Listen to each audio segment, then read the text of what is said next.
Planetas alienígenas.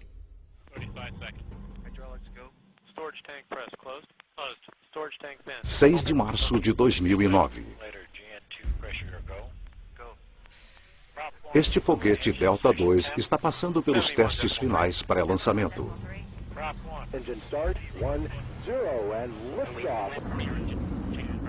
É o início de uma missão extraordinariamente ambiciosa.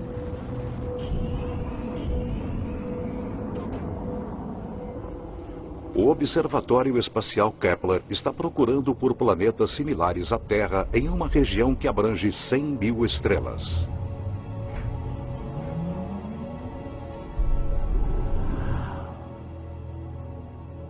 É a culminação de uma jornada que começou há mais de uma década, com uma das mais profundas descobertas científicas jamais realizadas.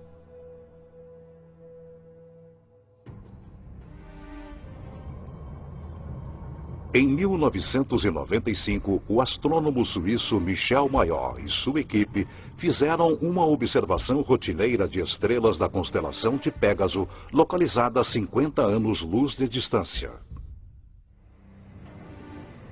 Mas os instrumentos mostraram algo estranho. Uma das estrelas saltava e oscilava violentamente. Descobrimos que uma dessas estrelas tem uma velocidade que muda com o tempo. O que seria poderoso bastante para perturbar uma estrela do tamanho do nosso Sol? Mayor sugere uma resposta radical: um planeta. Mas nunca ninguém tinha avistado um planeta ao redor de outra estrela semelhante ao Sol.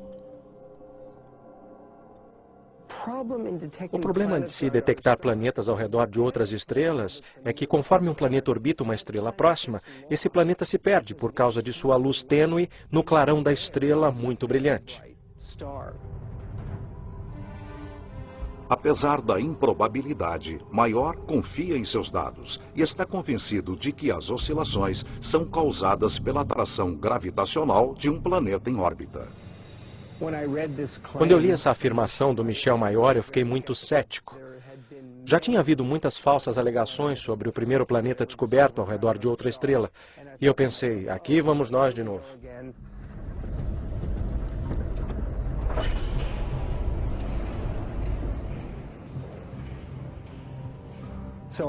Então eu decidi observar a estrela por 4 noites consecutivas.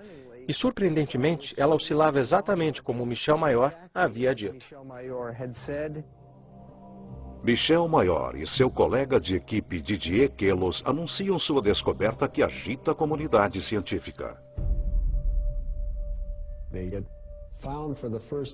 Eles encontraram pela primeira vez evidência reproduzível e confirmável da existência de um planeta ao redor de uma estrela semelhante ao Sol.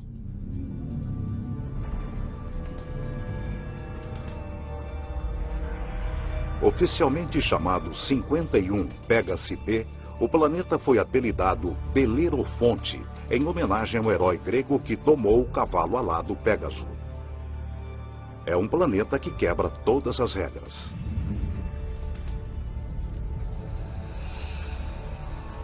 Belerofonte torra na luz escaldante da estrela, a temperaturas de aproximadamente 1000 graus Celsius.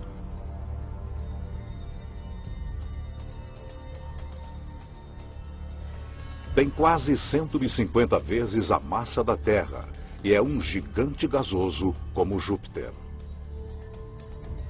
Um gigante gasoso é um planeta composto principalmente por hidrogênio e hélio. Apenas as camadas exteriores são gasosas, mas por dentro são comprimidos a pressões tão gigantescas que não se parecem nada com gás. Diferente de qualquer coisa encontrada em nosso sistema solar, esta é uma classe completamente nova de planeta, que os cientistas chamam de Júpiter quente. Se formos ao Havaí e observarmos o fluxo da lava de lá, um Júpiter quente é tão quente quanto. É muito quente mesmo. A Terra se encontra a uma distância confortável de 150 milhões de quilômetros do Sol. Como esses Júpiteres quentes estão aproximadamente 100 vezes mais próximos, a quantidade de luz do Sol que eles recebem é 10.000 vezes maior. Se isto fosse uma estrela e isto um Júpiter quente, o Júpiter quente estaria a 3 ou 4 diâmetros estelares de distância da estrela. Então seria 1, 2, 3. Um Júpiter quente estaria próximo assim de sua estrela. Júpiteres quentes estão sujeitos à força de maré. Eles ficam virados com a mesma face para a estrela o tempo todo, assim como a Lua em relação à Terra. É permanentemente dia de um lado e permanentemente noite do outro. Se eu estivesse preso num Júpiter quente, eu gostaria de estar do lado de trás e torceria para que parte do calor do lado da frente, virado para a estrela, chegasse até a parte de trás.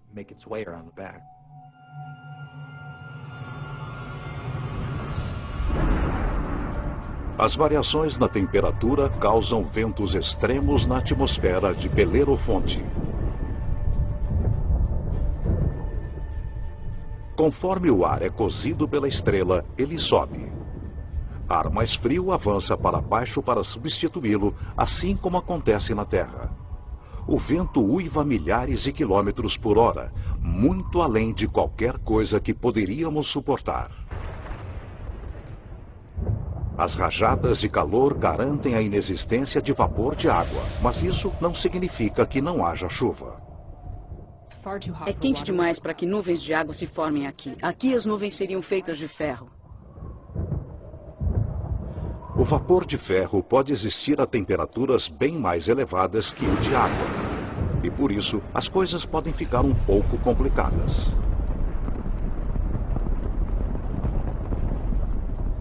É melhor que seu guarda-chuva seja bem resistente, porque o ferro vai começar a cobri-lo rapidamente, torná-lo extremamente pesado e simplesmente o destruiria.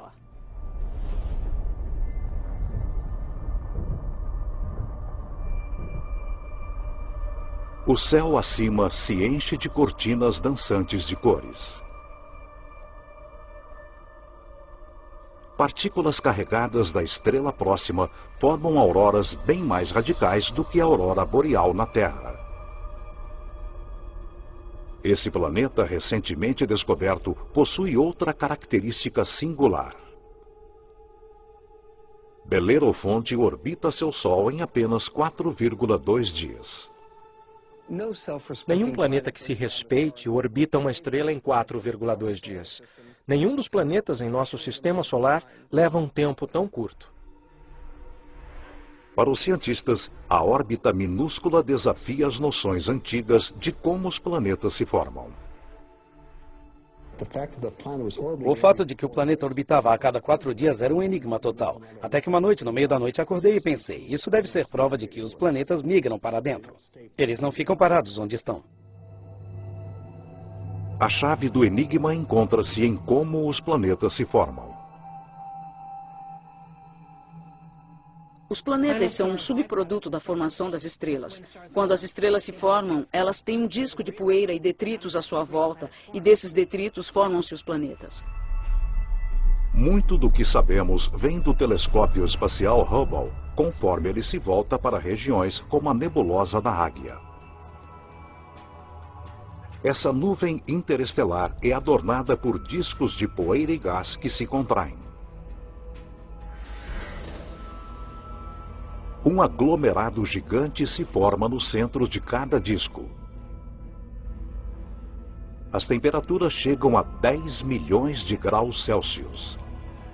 A mesma fusão nuclear que energiza nosso Sol é liberada.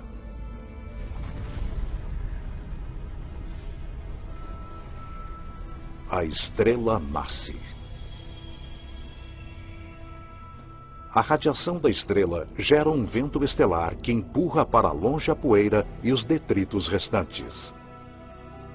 Parte da poeira sobrevive e permanece em órbita ao redor da estrela recém-nascida. Durante milhões de anos, a poeira vai se juntando e formando torrões que viram asteroides, e os asteroides viram planetas.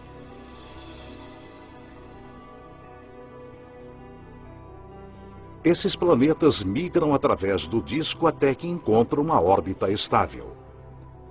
É por isso que Belerofonte está tão perto de sua estrela-mãe. Mas um planeta recentemente descoberto encontrou sua órbita estável num lugar em que nenhum planeta deveria ir. 2001.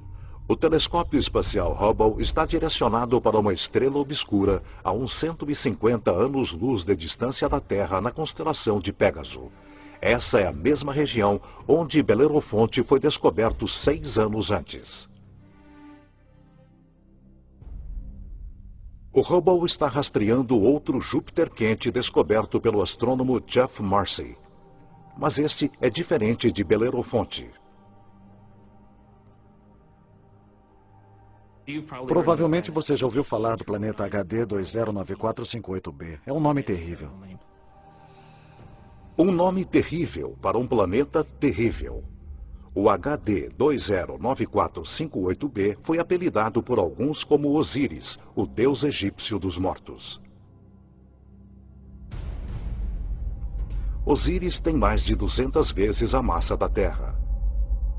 Ele migrou para perigosamente perto de seu Sol.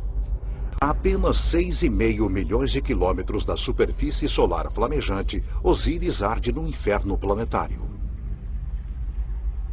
A temperatura média diária em Osíris é de mais de 1000 graus Celsius. Esqueça um aquecimento global. Isso é fritura global. E ela faz Osíris perder aproximadamente 500 mil toneladas métricas de ar por segundo.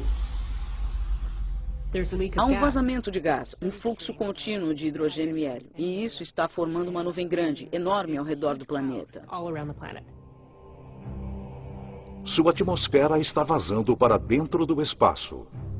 Os cientistas especulam que um rastro colossal de gás esteja movendo-se em espiral através do planeta por milhares de quilômetros. Osíris apresenta para os astrônomos uma oportunidade sem precedentes. Usando o Hubble, eles analisam a atmosfera inchada do planeta alienígena. Esta é a primeira vez que podemos determinar a composição da atmosfera de um planeta extrasolar.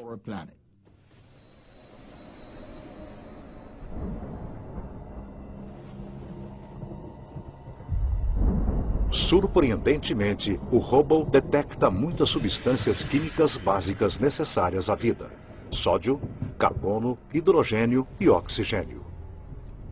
Mas Osíris é quente demais para que nele haja vida como a conhecemos. No entanto, pode haver outras formas de vida que se desenvolvem em temperaturas mais elevadas. Mas não há superfície sólida, como a conhecemos em um Júpiter quente. Então essa vida teria que ser de minúsculos micróbios flutuando em aerossóis. E sobre a nossa própria Terra, nós temos vida que flutua pela nossa atmosfera. Mas essa vida não começou lá. Por isso, quase certamente, não existiria vida em Júpiteres quentes. Os astrônomos descobriram muitos Júpiteres quentes desde que Belerofonte foi descoberto em 1995. Mas as condições nesses mundos os descartam como lugares onde o drama da vida pode se desenvolver.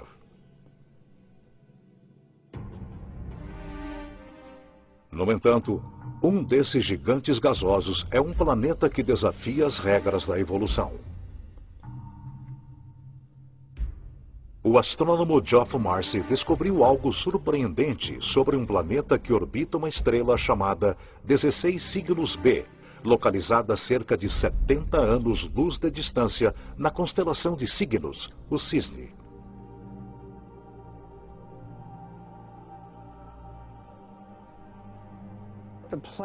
O planeta estava claramente em uma órbita alongada, o que o trazia para perto e depois para longe da estrela-mãe. E claro, isso desafiava nossas expectativas baseadas em nosso próprio sistema solar, onde todos os planetas circundam nosso Sol em órbitas quase circulares, como aqueles sulcos em um disco de vinil. Como um gigantesco ioiô no espaço, o gigante gasoso vai para frente e para trás, atravessando seu sistema solar.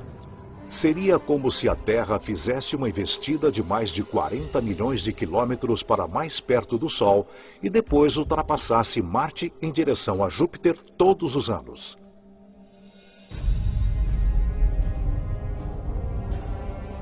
E como todos os gigantes gasosos do nosso sistema solar, este planeta Ioiô provavelmente tem um séquito de luas. Marcy especula que uma dessas luas poderia ser semelhante à Terra. E é aí que começa a história interessante. Imaginem uma lua rochosa, com lagos, oceanos, talvez rios e quedas d'água sobre a superfície. A lua orbitando seu planeta e os dois orbitando a estrela-mãe. Diferente da lua sem ar que circula a Terra, essa lua é um mundo com estações extremas. Na Terra, as estações acontecem devido à inclinação de nosso planeta. Aqui, elas são causadas pela órbita alongada. Esses pobres planetas que estão nessas órbitas elípticas alongadas sofrem mudanças terríveis em seu clima no decorrer de um ano. Conforme chegam mais perto, o planeta Ioiô e sua lua são esturricados pela estrela. Começa o verão. A atmosfera na Lua, semelhante à Terra, é castigada por tempestades extremas.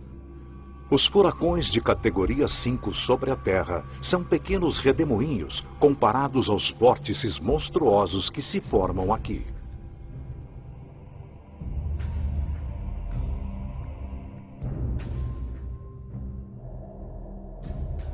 As nuvens ficam mais espessas conforme a água evapora.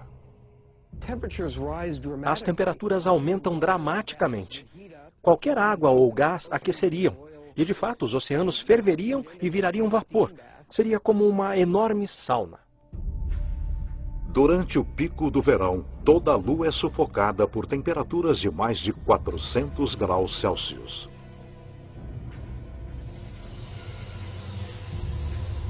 Este é o ponto mais próximo da estrela. Durante sua órbita total de 26 meses, a estação de verão mal chega a 2 meses. Mas é uma estação e tanto. O planeta e sua lua afastam-se da fornalha da estrela.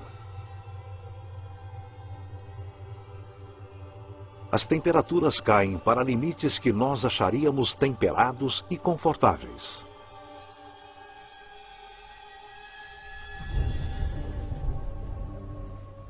Com a chegada do outono, as chuvas retornam para a lua tostada. As bacias oceânicas secas enchem-se novamente e os mares sobem, formando novas linhas costeiras.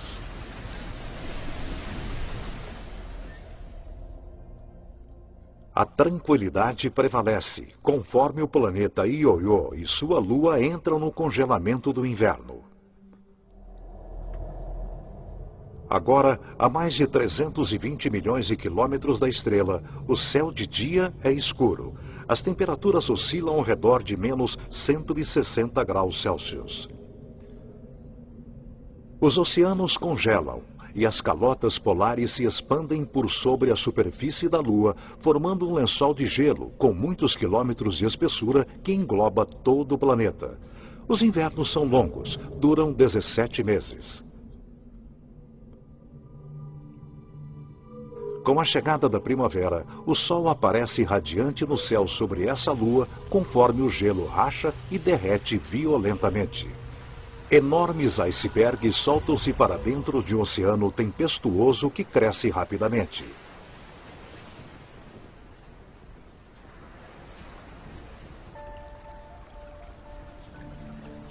Por 2 períodos muito curtos, durante o degelo da primavera e as chuvas do outono, o clima sobre essa lua, semelhante à Terra, fica fresco e confortável. A uma distância de 150 milhões de quilômetros da estrela, aproximadamente a mesma distância entre a Terra e o Sol, a órbita elíptica desse planeta e sua lua atravessa uma área ao redor da estrela que os cientistas chamam de zona habitável. As condições aqui são perfeitas para a vida. Se você estiver muito perto da estrela, é quente demais. Se estiver muito longe, aí será frio demais e tudo congelará. Mas, se você estiver bem no meio, é perfeito. Toda estrela tem uma zona habitável. A localização dessa região depende do tamanho e da temperatura da estrela. Em nosso sistema solar, Vênus marca a fronteira interna e Marte a fronteira externa. A Terra, com sua abundância de vida, fica bem no meio. O planeta Ioiô atravessa a zona habitável 2 vezes por ano, por 3 meses e meio e durante a primavera, conforme ele corre para dentro, e novamente no outono, por 3 meses e meio, conforme ele volta apressado para as regiões mais frias do espaço. Poderia a vida sobreviver às condições fora da zona habitável?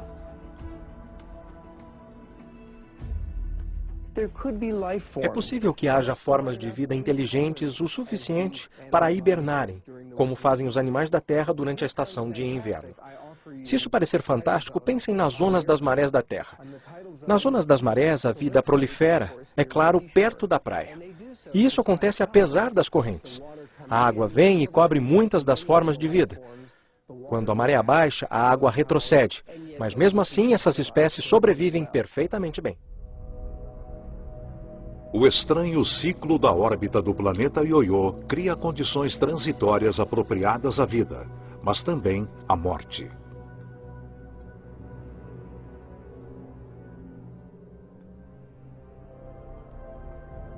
Alguns planetas alienígenas são até mais bizarros.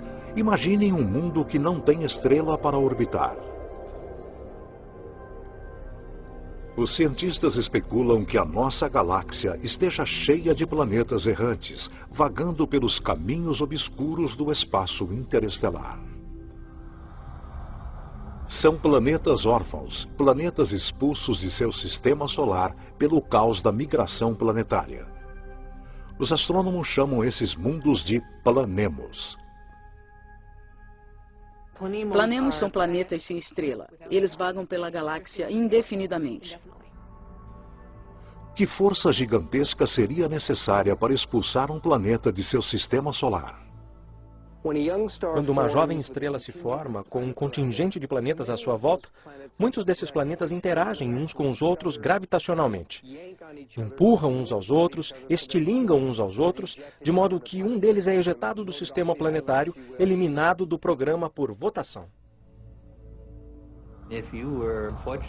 Se infelizmente você fosse um habitante de um planeta e fosse expulso por uma colisão ou quase colisão contra outro grande objeto, provavelmente se moveria rapidamente para fora da zona habitável. Há centenas de bilhões desses pobres planetas errantes, imprevisíveis e perdidos em nossa galáxia, a Via Láctea, sem uma estrela-mãe para lhe dar amor.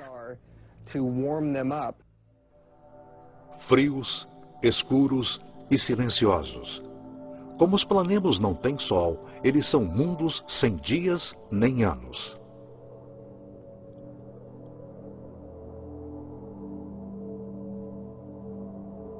Eles mantêm vigília através de uma noite eterna. São solitários errantes, sentinelas da galáxia. Mas o fato de um planemo estar lá vagando pelo espaço não significa que ele esteja morto. Se o planema for um mundo rochoso, ele pode ter vida. Um pequeno planemo rochoso, sem atmosfera, hibernará sob um frio extremo, bem mais frio que o dia de inverno mais frio do nosso Polo Sul. Mas um planemo grande o suficiente para reter uma atmosfera retém o calor gerado quando o planeta se formou. É o exemplo máximo do efeito estufa. O calor e a energia vêm do núcleo liquefeito bem do centro do planeta solitário. Se o planemo for um gigante gasoso, como Júpiter, ele pode ter um sistema de luas. A atração gravitacional entre o planemo e suas luas cria fricção, fazendo com que o interior dessas luas permaneça quente. Essas luas também podem ter vida, da mesma forma que a lua de Júpiter tem vulcões e muita energia em forma de calor gerada pelas interações com Júpiter e as outras luas. Se alguma coisa vive aqui, são organismos unicelulares, como as bactérias comuns encontradas na Terra e não formas de vida complexas. Sem um sol para propiciar fotossíntese, esses minúsculos organismos obtêm sua energia da química do solo do planeta ou de sua lua.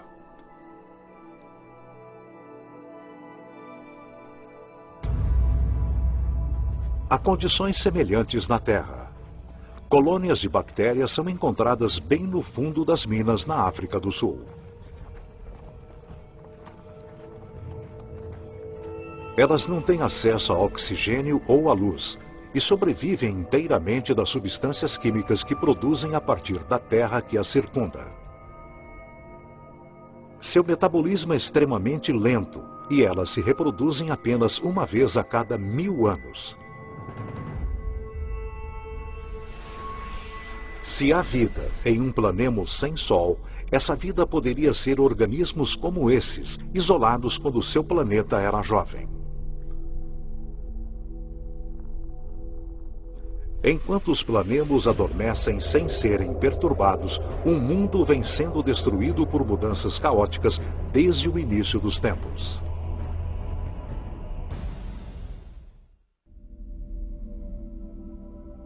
Em 2003, os astrônomos confirmam a existência de uma relíquia do início dos tempos na constelação de Escorpião.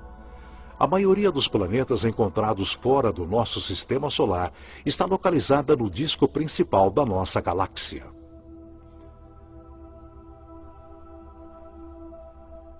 Mas este mundo está empoleirado bem acima do halo da Via Láctea, em um agrupamento de quase 10.000 estrelas primordiais.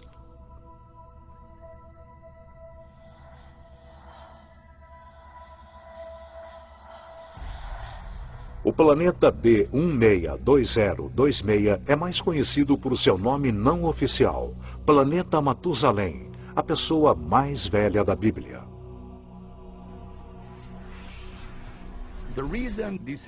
Ele ficou conhecido como Planeta Matusalém, porque aquele agrupamento tem cerca de 12 bilhões de anos. A Terra é uma adolescente planetária comparada ao velho Matusalém. Aproximadamente 8 bilhões de anos antes da Terra se formar, Matusalém já era um jovem gigante gasoso, talvez com tempestades violentas e um séquito de luas.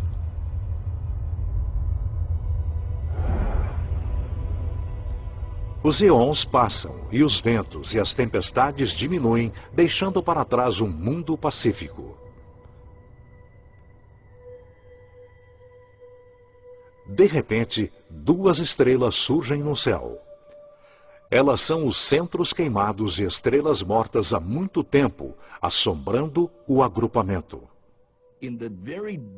No ambiente muito denso de um agrupamento globular, há muitas colisões estelares e quase colisões, sistemas em que uma estrela é chutada para fora e outra é chutada para dentro.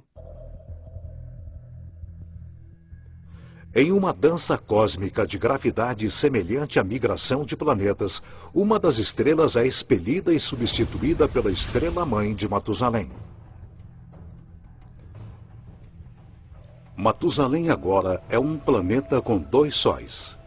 Todos os dias há 2 alvoradas e 2 ocasos. Todas as nuvens e todos os objetos projetam 2 sombras. Com o tempo, a estrela-mãe original começa a se expandir, um sinal de que a estrela está morrendo. Ela incha até se tornar uma estrela gigante vermelha e transbordar para a estrela de nêutrons. A estrela de nêutrons devora a gigante vermelha.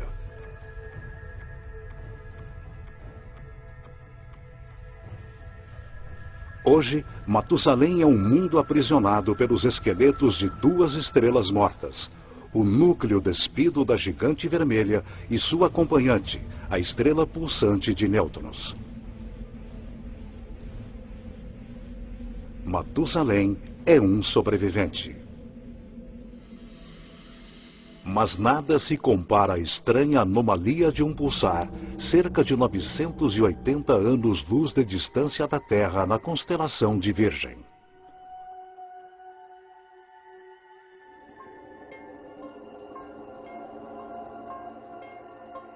De longe, um pulsar parece uma luz piscando.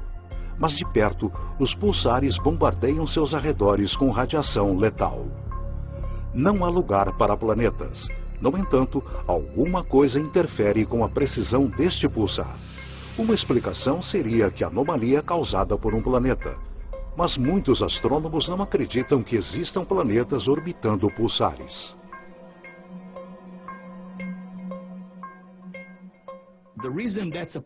Isso é um problema, porque os pulsares são formados em explosões incríveis.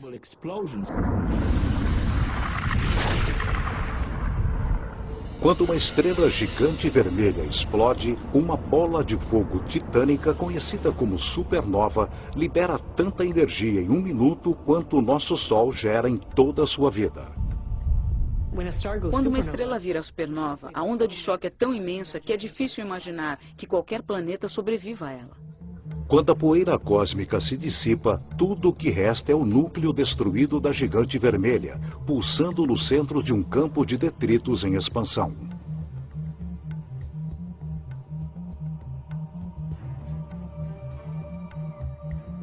A matéria destruída pela explosão colossal volta para o pulsar e forma um disco. Nesse caos, um novo mundo se forma, nascido do fogo e da destruição.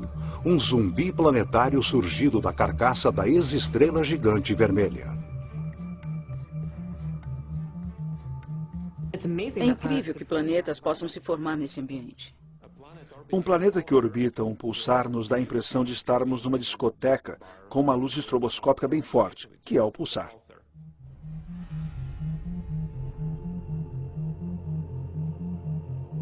A radiação dessa fera estelar quebra as moléculas orgânicas necessárias à vida. O pulsar tem campos magnéticos muito fortes, que giram conforme a estrela gira rapidamente e suga qualquer material, elétrons, prótons, e os acelera e os arremessa para fora em alta velocidade. É como um vento solar violento. Não imagino que haja qualquer oportunidade, mesmo para uma forma de vida simples, microbial, emergir e florescer num planeta orbitando um pulsar. Principalmente porque se você estiver no pulso, você estará severamente energizado. E se não estiver no pulso, estará completamente destituído de energia. A descoberta de planetas pulsares mostra como novos mundos podem se formar depois da destruição de uma estrela. Independentemente de onde surge um planeta, seu processo de nascimento é repleto de perigos.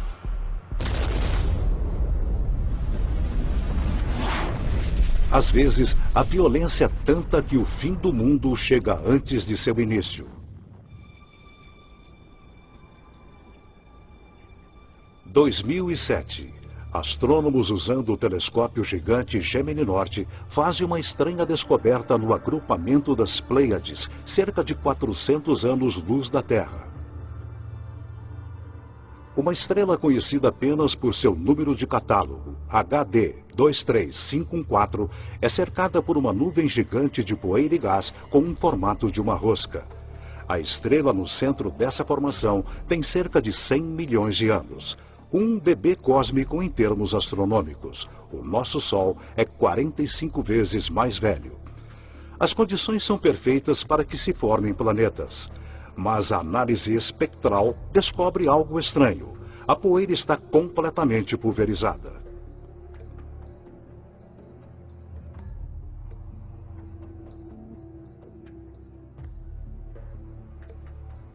Normalmente, uma estrela recém-nascida é cercada por jovens planetas.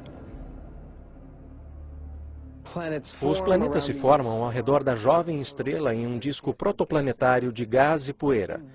Então, esses planetas seguem seu alegre destino, orbitando a estrela, sem perceberem que estão em uma órbita próxima demais de outro planeta. Bilhões de anos atrás, 2 planetas primordiais que orbitavam a HD 23514 espiralam para sua morte. Conforme os 2 mundos se aproximam, as forças das marés achatam cada planeta do formato de esfera para o formato ovalado.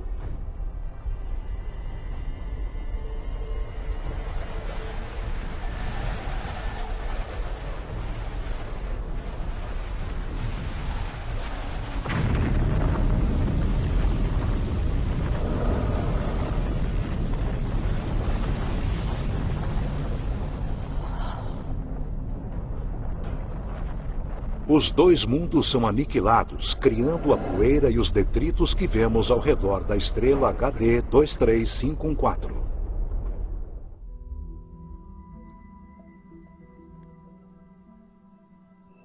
Há um novo planeta lá fora, um planeta cuja existência antes desconhecíamos. Não é apenas um planeta, é um novo tipo de planeta. Terra sob asteroides. Gosto de chamá-los de superterras. Eles são como a Terra, só que maiores, com até 10 vezes a massa da Terra. Uma das famílias de superterras se parece com a nossa própria Terra, continentes, oceanos. Algumas podem ser muito secas, como Marte. E também tem outra família que chamamos de mundos aquáticos, ou planetas oceanos, que são completamente cobertos por água. Bem-vindos a Gliese 581c.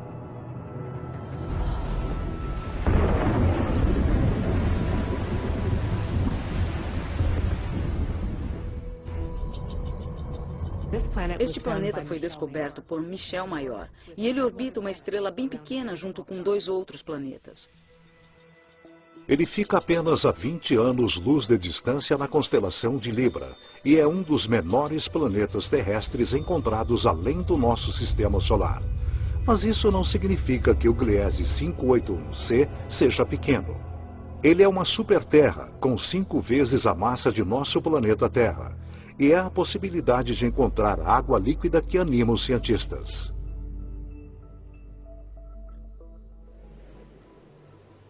Um planeta oceano dá a sensação de estarmos no meio do Oceano Pacífico, sem terra à vista, só água. Acima, nuvens brancas volumosas e céu azul. Os ventos sobre o mundo oceano são semelhantes aos da Terra. É um ótimo lugar para se velejar. O clima é absolutamente perfeito. Todos os dias o céu está azul e o sol fica sempre no mesmo lugar. Assim fica fácil fazer a previsão do tempo. Não há terra em lugar algum, nem bem abaixo da superfície.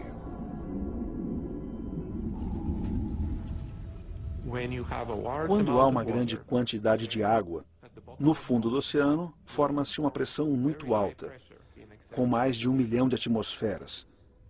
E essa pressão comprime a água líquida, que é o oceano, para um estado que chamamos de gelo 7.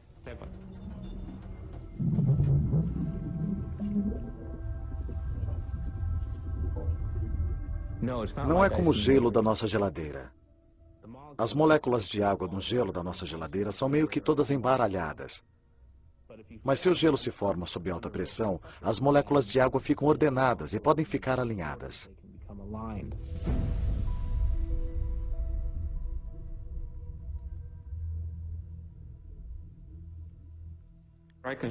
Posso mostrar um cristal que é um bom equivalente ao gelo 7. Halita, também conhecida como sal de rocha. Pode ser que o gelo 7 exista em nosso próprio sistema solar. Europa, uma das luas de Júpiter, pode ter um manto de água líquida circundado por uma grossa crosta de gelo. A pressão da crosta é tão grande que pode existir gelo 7 bem no fundo desses mares desconhecidos.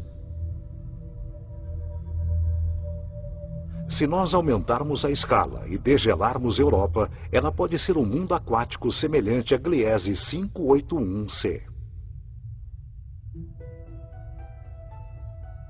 Podemos imaginar que a vida possa surgir no mundo aquático. Afinal, a água é essencial à vida sobre a Terra.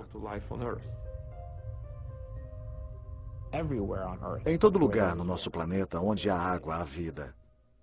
Não encontramos uma gota d'água estéril sobre a Terra, a menos que a coloquemos no forno de micro-ondas. Nesse mundo aquático poderia haver bactérias ou qualquer tipo de vida no próprio oceano.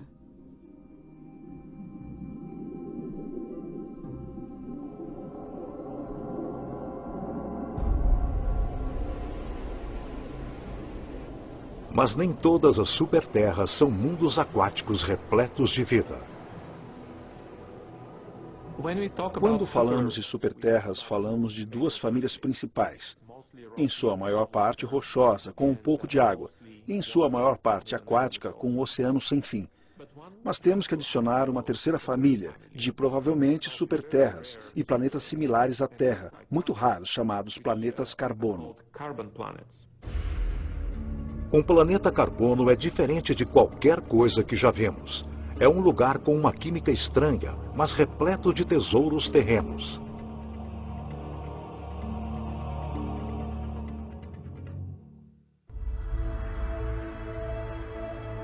Por toda a nossa galáxia, há planetas que são áridos, pobres e inóspitos. Mas a ciência está na trilha de um novo tipo de planeta, um mundo inteiro de tesouros. Em nosso sistema solar, em nosso Sol e em todas as estrelas próximas, há sempre mais oxigênio do que carbono. Mas se pensarmos em um lugar no universo onde há mais carbono que oxigênio, a formação desse planeta será bem diferente. A análise espectral mostra que o carbono é bem mais abundante quando a 26 mil anos-luz de distância do centro de nossa galáxia. Os planetas que se formam aqui podem conter uma fartura de carbono. O céu matutino de um mundo de carbono seria qualquer coisa, exceto límpido e azul. Eu imagino uma névoa amarela com nuvens pretas de fuligem. E conforme penetramos mais na atmosfera, eu imagino lagos feitos de compostos como metano ou gasolina. Imagino esses poços borbulhantes, mal cheirosos de lodo negro, como poços de petróleo.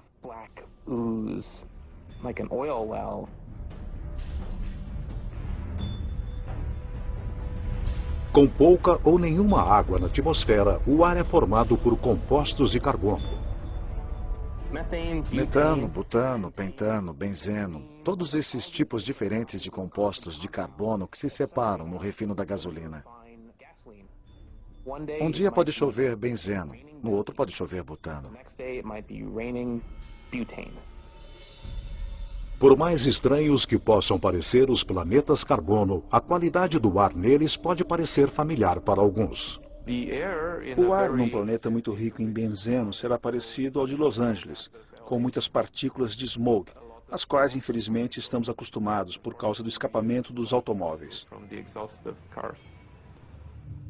Apesar da poluição, planetas carbono podem ter um lado positivo bem atraente. É possível que vejamos diamantes, porque o planeta pode ter quantidades substanciais de carbono puro, composto do qual os diamantes são formados. Quando o carbono puro é comprimido, ele tende a se transformar em diamante. Os segredos de planetas exóticos como estes estão esperando para serem descobertos por toda a galáxia.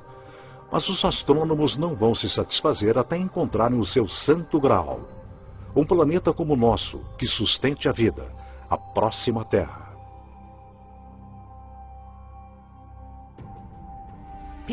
Sempre me perguntam se eu acho que vamos encontrar outro planeta como a Terra. E eu respondo, com certeza.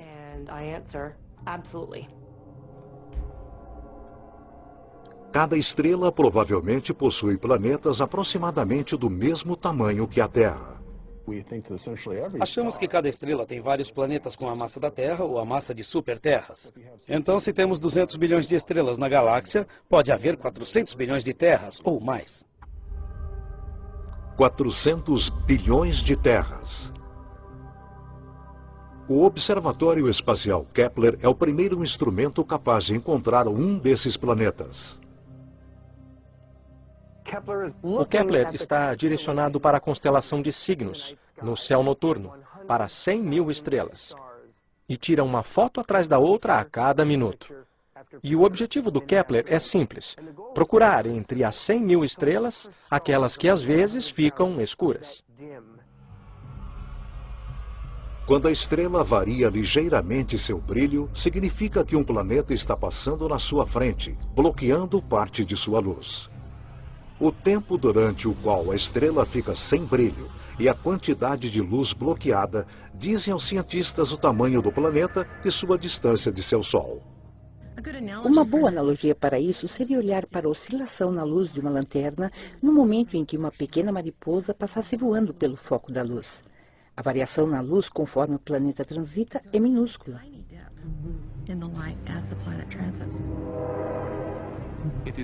É uma técnica muito poderosa, porque permite descobrir planetas que são até menores do que a Terra ao redor de estrelas semelhantes ao Sol. É uma técnica que está mudando o curso da ciência. Achamos que poderemos encontrar um planeta habitável nos próximos anos. Os cientistas estimam que a missão Kepler encontrará um mínimo de 50 terras alienígenas.